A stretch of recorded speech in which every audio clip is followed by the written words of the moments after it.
Today, I dare to share my first experience with the Hotel de Sinaloa. I never lacked anything as a child. I grew up in a middle-class family, the kind where there was always food on the table, new shoes when needed, and meat on the plate. I did well in school, played soccer, had friends.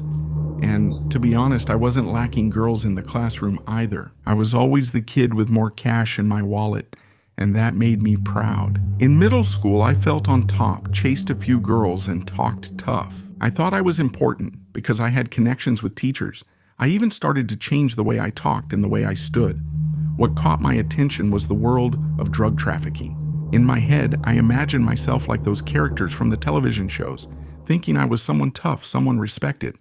Today, I'm even embarrassed to say it, but at that time, I really believed it. Things escalated when the reports came in, the calls to the principal's office, and the threats to classmates. My parents were always working, so the one who ended up taking care of me was my godfather. He told me that week he was going to talk to me. It happened to be my birthday, and I was out partying, feeling grown up. That night, my godfather came to get me. In a double cab pickup, he told me to get in through the window.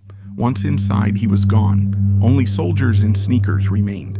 That was the first time I felt something strange in my chest, but there was no turning back. We drove for a few minutes to a house. As I got out, others arrived in different cars. I wasn't desperate or impressed.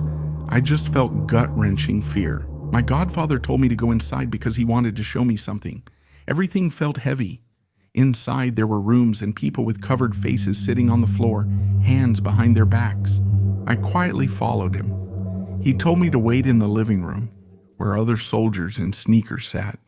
No one spoke or smiled at me. I nervously bit my nails, feeling out of place. Through a window, I saw patrol cars arrive and police handing people over. A soldier in sneakers approached and asked me, "Do you know how many people?" They said 52. Do you want to do it? They just brought you 2 rivals. I was too scared to answer and wet myself. They laughed and said I should study. When they closed the door, something broke inside me. My ego, the fantasy, all that I thought I was disappeared. I was nothing. I was surrounded by people who weren't pretending to be tough, they really were. I yelled at my godfather to get me out. When he arrived, he asked if I still wanted to be a thug. I didn't answer, but he took me back to my party. For weeks, whenever I closed my eyes, I returned to that house, those stairs, and feeling worthless, I vowed never to return to that world. I worked hard, studied, got into architecture, and chose a different path. I'm sharing my story for anyone considering this field.